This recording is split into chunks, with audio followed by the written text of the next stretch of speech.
सुन रहा है जब तक ये बताओ, अनुरोध पत्र कौन सी धारा में बताया गया है? लेटर ऑफ रिक्वेस्ट 77 क्या होता है लेटर ऑफ रिक्वेस्ट? मैम अगर कोई भी जो पर्सन एग्जामिन होने वाला है, अगर वो इंडिया के ज्यूरिसडिक्शन के बाहर होता है, जहाँ इंडिया के लॉज अप्लाई होते हैं, तो वहाँ कमीशन की जगह लेटर ऑफ रिक्वेस्ट इशू किया जाता है। हाँ, यदि कोई पर्सन जो इंडिया के बाहर है और उसका एग्जामिनेशन अगर हमें करवाना है, तो ये कहा गया है कि कोर्ट जो है उसको कमीशन निकालने की जगह पे लेटर ऑफ रिक्वेस्ट भी निकाल सकता है। कौन से ऑर्डर से लिंक्ड है ये? Order 26 rule 5। Very good, 25 rule 5। Very good, ठीक है। सेक्शन 78 में क्या बताया गया है? विदेशी न्यायालय द्वारा फॉरेन कोर्ट्स के लिए। ठीक है, चलो अब मैं तुम लोगों को सेक्शन 75 की फटाफट से एक शॉर्ट ट्रिक बता देती हूँ। सेक्शन 75 में बताया गया है कि कमीशन को निकालने का पर्पस क्या क्या है, ठीक है? तो उसमें जो आपको 6-7 ग्राउंड बताए हुए ना, उसको ऐसे याद कर लो। I, P, S, N, A, M, E। क्या हो गया? IPS नेम, ठीक है? क्या हो गया? IPS name. Yes ma'am. Ground तो आगे पीछे लिख सकते हैं अपन, उसमें तो कोई प्रॉब्लम नहीं है। तो I से हो गया आपका इन्वेस्टिगेशन, इन्वेस्टिगेशन वाला पॉइंट हो गया। कौन सी इन्वेस्टिगेशन? लोकल, ठीक। P से हो गया पार्टीशन, हिंदी में यहीं पे हिंदी वाले लिखेंगे इसके लिए विभाजन, लिख सकते हैं ना। फिर S से क्या हो गया? साइंटिफिक, साइंटिफिक इन्वेस्टिगेशन वाला भी पॉइंट था अलग से, है ना? टू होल्ड साइंटिफिक, टेक्निकल और एक्सपर्ट इन्वेस्टिगेशन। एन से क्या हो गया? Natural decay. मैम साइंटिफिक के आगे क्या लिखा है? क्या? साइंटिफिक के आगे क्या लिखा है मैम? साइंटिफिक इन्वेस्टिगेशन, वो साइंटिफिक इन्वेस्टिगेशन वाला पॉइंट था ना, कोई वैज्ञानिक तकनीकी या विशेषज्ञ अन्वेषण। तो एस फॉर हो गया साइंटिफिक इन्वेस्टिगेशन। एन से हो गया नेचुरल डिके, ऐसी संपत्ति जो शीघ्र क्षयशील है। तो हिंदी वाले क्या लिख सकते हैं? एन से नष्ट होने वाली संपत्ति लिख सकते हैं ना। ऐसी संपत्ति जो शीघ्र नष्ट होने वाली है, उसको क्या करवा देगी कोर्ट? बेचने के लिए कमीशन निकालेगी। ए से अकाउंट्स वाला पॉइंट था, एक था कि नहीं था? हाँ बस इसमें से हो गया to adjust account, to examine और एडजस्ट अकाउंट। क्या है, अगर हमें एक एक वर्ड भी याद है तो फिर लाइन याद आ जाती है, ठीक है? एम से क्या था? लाओ दिमाग में। हाँ, वेरी गुड, मिनिस्टीरियल एक्ट है ना, मतलब आपका अनुसचिवीय कार्य, लिख सकते हैं आप ऐसा। और लास्ट वन ई से जो सबसे पहला वाला पॉइंट था ना, ई से, वो examine any person, examine any person, किसी व्यक्ति की परीक्षा करना। तो अगर वैसे याद नहीं हो पा रहा है तो ये IPS नेम, एक एक वर्ड पकड़ लो।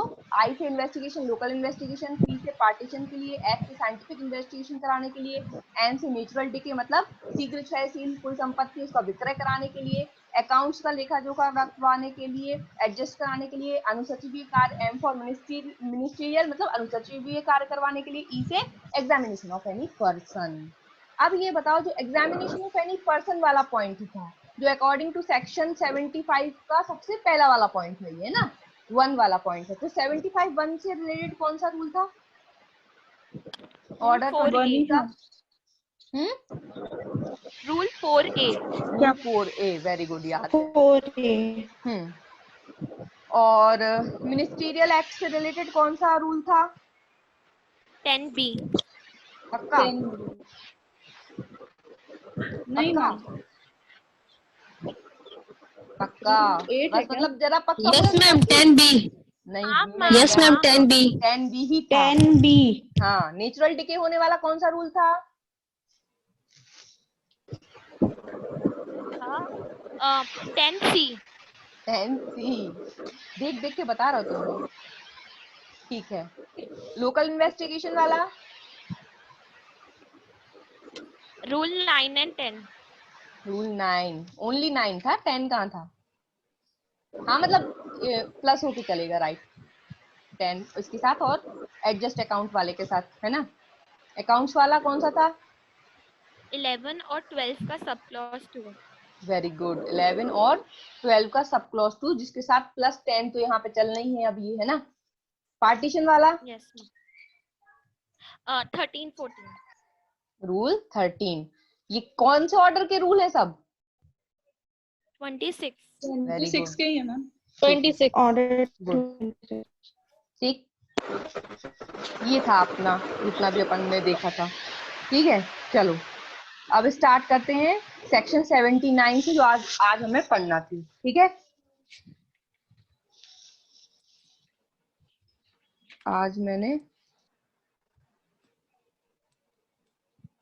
सेक्शन 79 देखी। चलिए, सेक्शन 79 बात करती है, ये पहली बात तो पार्ट 4 है, सूट इन पर्टिकुलर केसेस, विशिष्ट मामलों में वाद, भाग 4। कहां से कहां तक है? सेक्शन 79 से 88 तक कवर करता है ये पार्ट। ठीक है, ये पार्ट्स तो हमने पहले याद कर लिए थे। सेक्शन 79 से 88 तक आपका पूरा कौन सा पार्ट है? पार्ट 4। तो सबसे पहले सेक्शन 79 बात करती है सूट बाय और अगेंस्ट गवर्नमेंट, सरकार द्वारा या उसके विरुद्ध वाद।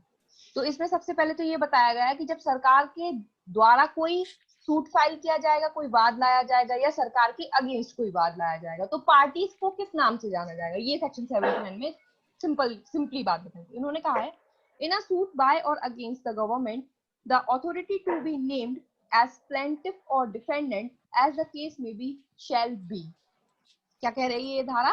सरकार द्वारा या उसके विरुद्ध वाद में यथास्थिति वादी या प्रतिवादी के रूप में नामित किया जाने वाला प्राधिकारी, यदि केंद्रीय सरकार द्वारा या उसके विरुद्ध वाद की दशा में भारत संघ होगा, और किसी राज्य सरकार द्वारा या उसके विरुद्ध वाद की दशा में राज्य होगा।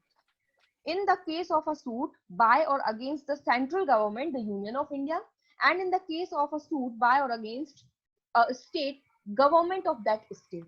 अगर किसी सेंट्रल गवर्नमेंट के अगेंस्ट या सेंट्रल गवर्नमेंट के किसी डिपार्टमेंट के अगेंस्ट कोई सूट फाइल किया गया है, या सेंट्रल गवर्नमेंट ने या सेंट्रल गवर्नमेंट के अंडर आने वाली किसी डिपार्टमेंट ने कोई सूट फाइल किया है, तो पार्टी को किस नाम से जाना जाएगा? Union of India. इसलिए हम पढ़ते हैं ना, फलाना case versus union of India. देखा है, जहां जहां यूनियन ऑफ इंडिया वर्सेस में है, मतलब वो सेंट्रल गवर्नमेंट की तरफ से केस है या सेंट्रल गवर्नमेंट के लिए अगेंस्ट में केस है, तो वहां पे यूनियन ऑफ इंडिया एक पार्टी होती है। अगर वादी सेंट्रल गवर्नमेंट है तो प्लेंटिफ के तौर पे यूनियन ऑफ इंडिया लिखा होगा, मतलब आगे साइड, और अगर प्रतिवादी है तो पीछे साइड लिखा होगा। ठीक, क्लियर? और अगर स्टेट की गवर्नमेंट है तो जो भी स्टेट गवर्नमेंट है उसका नाम आएगा। अगर मध्य प्रदेश है तो स्टेट ऑफ मध्य प्रदेश आ जाएगा, कि अनमोल Jain versus state of Madhya Pradesh, कि अनमोल जैन वादी है, स्टेट ऑफ मध्य प्रदेश के अगेंस्ट सूट फाइल किया है, तो प्रतिवादी कौन सा स्टेट है? मध्य प्रदेश है तो मध्य प्रदेश है, यूपी है तो स्टेट ऑफ यूपी है। ठीक, क्लियर है? कोई डाउट इतने में? No ma'am. कौन सा ऑर्डर है सूट बाय और अगेंस्ट गवर्नमेंट से? ऑर्डर बताओ, किसी को याद है? 27। 27 अनमोल ही पढ़ रही है, बाकी कोई नहीं पढ़ रहा है क्या? हिंदी में नहीं बोले। अच्छा, हिंदी में नहीं बोला। सरकार द्वारा या उसके विरुद्ध वाद, इसी से रिलेटेड ऑर्डर पूछ रहे हैं। इससे रिलेटेड ऑर्डर कौन सा है? 27 में मुझे बता दिया। ठीक है, चलो नेक्स्ट सेक्शन देखते हैं, 80। अब ये जो सेक्शन 79 है, इसमें तो इन्होंने पार्टीज बता दी कि भाई जब जब स्टेट के खिलाफ जो है वाद दायर होगा तो उसमें पार्टी को किस नाम से जाना जाएगा। अब बता रहे हैं प्रोसीजर, कि जब किसी सरकार के विरुद्ध वाद दायर कर रहे हैं तो प्रोसीजर क्या होगा। तो देखो उसमें लिखा हुआ है, save as otherwise provided in subsection 2, उसके सिवाय जैसा उपधारा 2 में उपबंधित है। मतलब सिर्फ इसी सेक्शन 80 की सबसेक्शन 2 में एक कंडीशन बताई है, उसको छोड़ करके, ठीक है ना, उसके सिवाय का क्या मतलब होता है? जो कंडीशन उपधारा 2 में बताइए, 2 में बताइए, उसको छोड़ करके सरकार के जिसके अंतर्गत जम्मू कश्मीर राज्य की सरकार भी आती है, विरुद्ध या ऐसे कार्य की बाबत जिसके बारे में यह तात्पर्य है कि वह ऐसे लोक अधिकारी द्वारा अपनी पदीय हैसियत में किया गया है, लोक अधिकारी के विरुद्ध।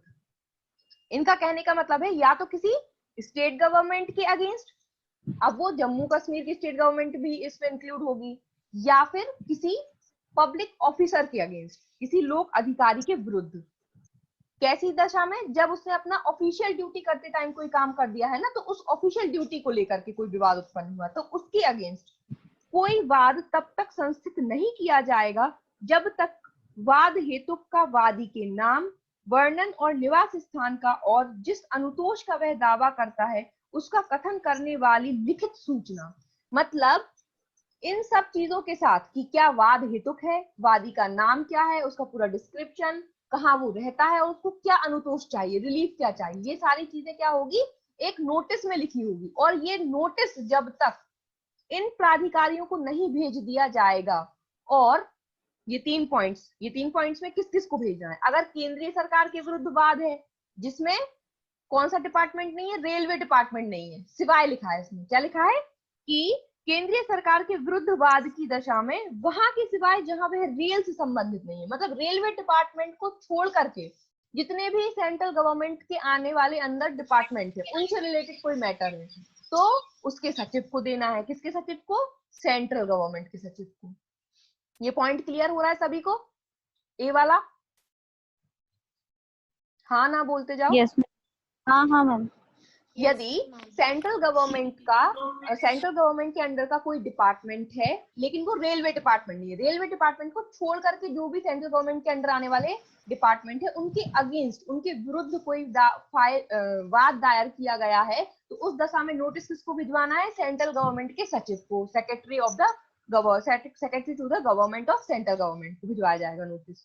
फिर अब ऊपर इन्होंने रेलवे डिपार्टमेंट छोड़ दिया इसलिए बी वाले पॉइंट में अब इन्होंने रेलवे डिपार्टमेंट की बात करी, और रेलवे डिपार्टमेंट हमेशा सेंट्रल गवर्नमेंट का सब्जेक्ट है, ध्यान रखना।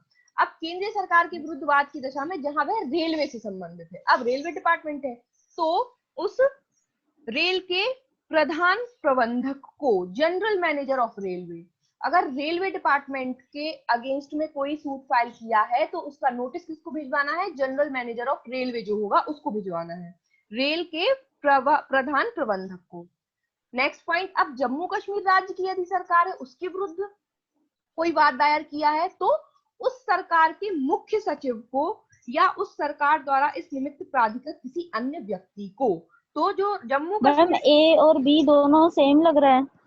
अभी हाल तो डिफरेंस बताया। क्या मैम उसके विरुद्ध है? बी वाला विरुद्ध है? नहीं हाँ। ए वाले पॉइंट में प्लीज एक बार रिपीट कर दीजिए। ए वाले पॉइंट में सेंट्रल गवर्नमेंट के वो डिपार्टमेंट्स की बात कर रहे हैं जो रेलवे से अलावा है। भाई सेंट्रल गवर्नमेंट के अंतर्गत सिर्फ रेलवे डिपार्टमेंट नहीं आता ना, उसमें लिखा है ना क्या लिखा है? देखो सिवाय वाला, वहां के सिवाय जहां वह रेल से संबंधित है, मतलब रेलवे को छोड़ करके जितने भी डिपार्टमेंट है अगर उनके अगेंस्ट में सूट है तो किसको नोटिस भिजवाएंगे? सेंट्रल गवर्नमेंट सरकार के सचिव को।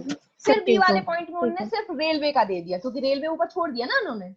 तो अब अगर रेलवे के अगेंस्ट में कोई वाद है तो किसको भिजवाएंगे नोटिस? रेल के प्रधान प्रबंधक को। क्लियर है? प्रधान प्रबंधक। बबली क्लियर है दोनों को? बिल्कुल। Yes ma'am yes. अब थर्ड वाले पॉइंट में आओ। जम्मू कश्मीर राज्य की सरकार के विरुद्ध वाद की दशा में उस सरकार के मुख्य सचिव को या उस सरकार द्वारा इस निमित्त प्राधिकृत किसी अन्य अधिकारी को। अब बात हो रही है अगर स्टेट ऑफ जम्मू कश्मीर के अगेंस्ट कोई मैटर है तो वहां का जो चीफ सेक्रेटरी होता है उसको नोटिस जाएगा, या फिर यदि इस पर्पस से किसी अधिकारी को ऑथराइज्ड करके रखा है वहां की गवर्नमेंट ने कि भाई अगर हमारी स्टेट के अगेंस्ट में कोई भी केस आएगा तो ये एक पर्सन है, हमने इसको अपॉइंट करके रखा है, तो वो जो अदर ऑथराइज्ड पर्सन गवर्नमेंट ने बनाकर रखा है उसको नोटिस जाएगा। अब क्या होगा आगे का प्रोसीजर देखो, आगे इसमें लिखा हुआ है, एक सेकंड, वैसे तो तुम लोगों का डायरेक्ट होगा ही ना? Yes ma'am. फिर इसमें लिखा हुआ है चौथा वाला पॉइंट, किसी अन्य राज्य सरकार के विरुद्ध वादी की दशा में उस सरकार के सचिव को या जिले के कलेक्टर को। अब ये स्टेट गवर्नमेंट में आ गया, अभी इन्होंने सेंट्रल गवर्नमेंट कर लिया, स्टेट ऑफ जम्मू कश्मीर कर लिया, अब स्टेट गवर्नमेंट की बात कर रहे हैं कि अब अगर किसी स्टेट गवर्नमेंट के अगेंस्ट में सूट फाइल किया है तो किसको भिजवाना है नोटिस, उस स्टेट गवर्नमेंट के सचिव को या फिर जिला कलेक्टर को। कलेक्टर ऑफ द डिस्ट्रिक्ट को जाएगा नोटिस, या तो किसको जाएगा notice, secretary of the government को जाएगा। क्लियर है? इन लोगों को नोटिस पहुंचवाना है, वो भी लिखित में। अब देखो क्या है कि अभी हमने इसके पहले वाले पैराग्राफ में आओ तब समझ में आएगा। ये तो 3 अथॉरिटी हो गई कि नोटिस देना किसको है।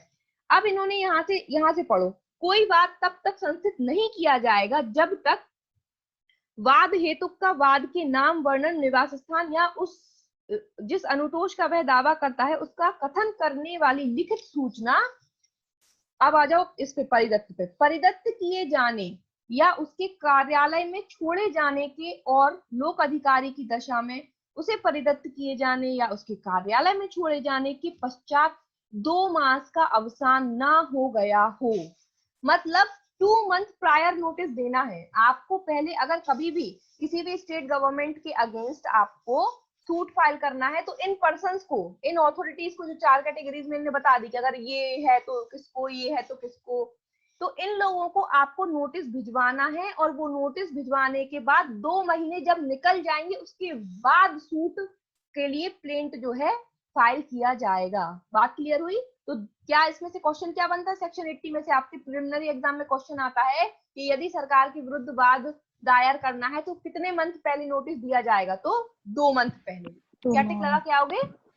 प्रायर टू 2 मंथ, 2 मंथ का नोटिस दिया जाएगा। इसमें क्या लिखा है कि 2 मंथ निकल जाने चाहिए, 2 मास का अवसान हो गया हो, और फिर उसके बाद वाद पत्र में यह कथन अंतर्विष्ट होगा कि ऐसी सूचना ऐसी परिदत्त कर दी गई है या छोड़ दी गई है। और जब प्लेंट दायर करेंगे तो उस प्लेंट में ये स्टेटमेंट होना चाहिए कि हमने ऐसी नोटिस जो है डिलीवर कर दी है या उनके ऑफिस में छोड़ दी है। इसमें क्या लिखा था ऊपर कि परिदत्त किए जाने या उसके कार्यालय में छोड़ जाने, तो क्या करना है? या तो डिलीवर करना है उस पर्टिकुलर पब्लिक ऑफिसर को, जो अभी इन्होंने बता दिए कि secretary of the government, collector of the state, सचिव है, चीफ सेक्रेटरी है जम्मू कश्मीर की कंडीशन। तो इनको क्या करना है? या तो पर्सनली डिलीवर करना है या इनके ऑफिस में छोड़ देना है वो नोटिस। तो जैसा भी किया है, तो जब प्लेंट दायर करेंगे तो उसमें इस चीज का स्टेटमेंट देंगे, अंतर्विष्ट करेंगे कि हाँ भैया सूचना जो है डिलीवर की थी या ऑफिस में छोड़ दी थी। क्लियर है? इतने में किसी को कोई डाउट?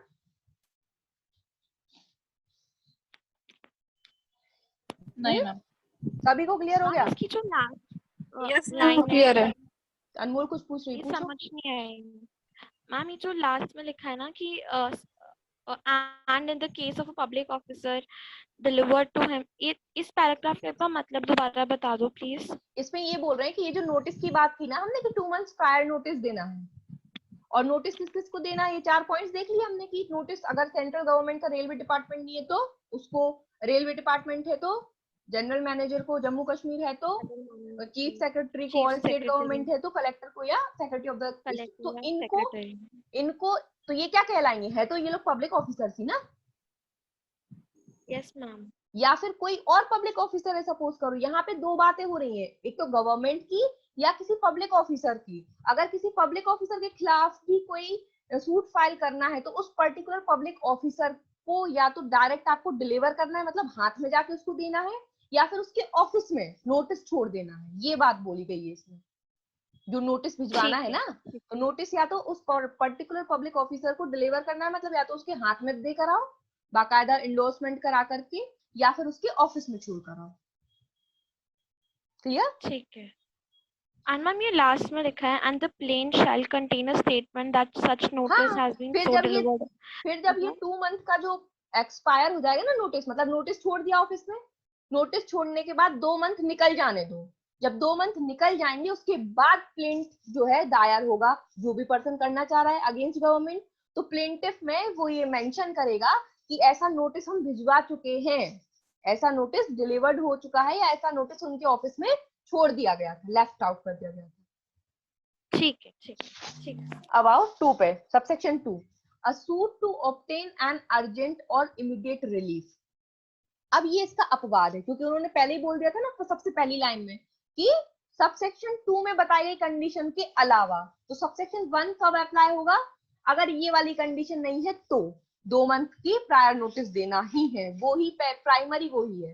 लेकिन एक एक्सेप्शन है कि कब ये 2 मंथ का प्रायर नोटिस देना जरूरी नहीं होगा। तो देखो इसमें लिखा है कि जब अर्जेंट और इमीडिएट रिलीफ चाहिए किसी को अगेंस्ट गवर्नमेंट, अगर किसी व्यक्ति को सरकार के विरुद्ध कोई अर्जेंट और इमीडिएट रिलीफ चाहिए है, अब उसमें जम्मू कश्मीर की सरकार भी इंक्लूड होगी या कोई पब्लिक ऑफिसर के अगेंस्ट चाहिए है, और any public officer in respect of any act purporting to be done by such public officer in his official capacity। जहां जहां पब्लिक ऑफिसर वर्ड आएगा वहां वहां ये लाइन जुड़ी मिलेगी कि पब्लिक ऑफिसर जब वो अपने पदीय हैसियत में कार्य कर रहा था, तो उसी के खिलाफ तो अपन वाद दायर कर रहे हैं, तभी तो वो अगेंस्ट गवर्नमेंट माना जा रहा है।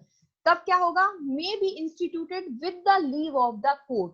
तब ऐसी कंडीशन में जहां पे अर्जेंट और इमीडिएट रिलीफ चाहिए है गवर्नमेंट के अगेंस्ट, तो ऐसी दशा में सूट फाइल किया जा सकता है विदाउट सर्विंग एनी नोटिस। जो हमने ऊपर पढ़ा ना कि 2 मंथ का प्रायर नोटिस देना होगा, तो इसका एक्सेप्शन है कि यदि बहुत अर्जेंट और इमीडिएट रिलीफ चाहिए है पार्टी को, तो कोर्ट की कंसेंट से, with the leave of court मतलब कोर्ट की इजाजत से, बिना सूचना की तामील कराए वाद संस्थित किया जा सकेगा। मतलब कोर्ट में सूट फाइल हो जाएगा, लेकिन कंडीशन क्या है, अत्यावश्यक या तुरंत अनुतोष अभिप्राप्त करने के लिए कोई वाद, मतलब बहुत ही ऐसा मैटर है जिसमें बहुत अत्यावश्यक और अनिवार्य रूप से अनुतोष चाहिए है तब, ठीक है, तो 2 मंथ का नोटिस नहीं देना चाहिए। लेकिन इसके साथ एक और कंडीशन जो जुड़ी है, but the court shall not grant relief in the suit whether interim और otherwise except after giving to the government or public officer, as the case may be, a reasonable opportunity of showing cause in respect of the relief paid for in the suit। तो suit तो institute करा देंगे बिना prior notice दिए हुए, लेकिन जब जो रिलीफ की बात आएगी तो न्यायालय ऐसा रिलीफ, चाहे वो कैसा हो, अंतरिम हो या अन्यथा, मतलब इंटरिम रिलीफ देना हो चाहे कोई, या फिर कैसा भी रिलीफ देना हो, सरकार या लोक प्राधिकारी को बाद में आवेदित अनुतोष की बाबत हेतु दर्शित करने का उचित अवसर देने के पश्चात ही प्रदान करेगा। तो सूट तो आपका इंस्टीट्यूट करा दिया जाएगा बिना प्रायर नोटिस के, लेकिन जब रिलीफ देने की बात आएगी तो सबसे पहले गवर्नमेंट को उसको रीजनेबल अपॉर्चुनिटी दी जाएगी कि भैया तुम भी अपनी साइड से कॉज जो भी है वो शो कर दो, तुम भी अपने साइड के पूरे फैक्ट्स, पूरे हेतु दर्शित कर दो, उसके बाद ही जो है रिलीफ प्रोवाइड किया जाएगा। ऐसा नहीं कि अर्जेंट और इमीडिएट रिलीफ की जरूरत थी तो एक तो बिना नोटिस के सूट भी फाइल करवा दिया, और जो पार्टी है अगेंस्ट वाली पार्टी सरकार है उसको मौका भी नहीं दे रहे सुनने का, तो बिना सुने तो आप वैसे भी कुछ नहीं कर सकते। तो अपोजिट पार्टी यहाँ पे कौन सी है, गवर्नमेंट तो या पब्लिक ऑफिसर, तो उस गवर्नमेंट और पब्लिक ऑफिसर को पूरा हेतु दर्शित करने का अवसर दिया जाएगा कि आप अपना पूरा हेतु दर्शित कर लो, उसके बाद जो है रिलीफ जो भी पार्टी को है देखेंगे पूरा मैटर क्या है, उसके बाद जो है रिलीफ ग्रांट होगा। ठीक, क्लियर है, कोई डाउट यहाँ तक? नहीं मैम। अब इसका एक प्रोविजो है, इसी का एक्सेप्शन है इस वाले पॉइंट का, provided that the court shall if it is satisfied after hearing the parties that no urgent और immediate relief need be granted in the suit return the plaint. अब अगर न्यायालय को दोनों पक्षकारों को सुनने के पश्चात उसको ये सेटिस्फाइड हो जाता है, वो समाधान हो जाता है कि वाद में कोई अत्यावश्यक या तुरंत अनुतोष प्रदान करने की आवश्यकता नहीं है, उसने सुन लिया पार्टीज को, उसको लगा कि नहीं, तो वो क्या करेगा, तो फिर वो ऐसा वाद पत्र को वापस लौटा देगा। इस वाली लाइन को अंडरलाइन कर लो, मेरे बैरक में नहीं है यहाँ से क्योंकि क्वेश्चन नहीं है, लेकिन कर लो, पूछ सकते हैं कि यदि अर्जेंट और इमीडिएट नीड की वजह से बिना नोटिस जारी किए सूट फाइल कर दिया गया है तो किस कंडीशन में वाद पत्र लौटाया जा सकता है, तो यदि न्यायालय का समाधान हो जाता है कि अत्यावश्यक और तुरंत अनुतोष प्रदान करने की आवश्यकता नहीं है, तो क्या हो जाएगा, वाद पत्र वापस लौटा देगा, और उसको क्या कहा जाएगा कि धारा 1 की अपेक्षाओं का पालन करने के पश्चात वाद पत्र प्रस्तुत करो। तो फिर उसको क्या करना पड़ेगा, पहले 2 मंथ का प्रायर नोटिस देना पड़ेगा, उसके बाद ही उसका सूट इंस्टीट्यूट होगा अगर अर्जेंट और इमीडिएट रिलीफ की नीड नहीं है तो। ठीक, सबसेक्शन 3 पढ़ लेते हैं, एग्जाम पॉइंट ऑफ व्यू से इंपॉर्टेंट नहीं है, बस मैं एक बार रीडिंग कर देती हूँ, इसको स्किप कर देना आप। ठीक, बिल्कुल जो भी पार्ट इंपॉर्टेंट नहीं होता है उसमें टाइम वेस्ट नहीं करना चाहिए, उसको बिल्कुल स्किप कर देना चाहिए, क्योंकि यहाँ पे अगर हमने टाइम वेस्ट किया तो हमारे पास पढ़ने के लिए भी 12 सब्जेक्ट और भी है। ठीक, तो इसको जस्ट एक रीड मारेंगे। No suit instituted against the government or against a public officer in respect of any act purporting to be done by such public officer in his official capacity shall be dismissed merely by reason of any error or defect. इस line को underline करिए, shall be dismissed merely by reason of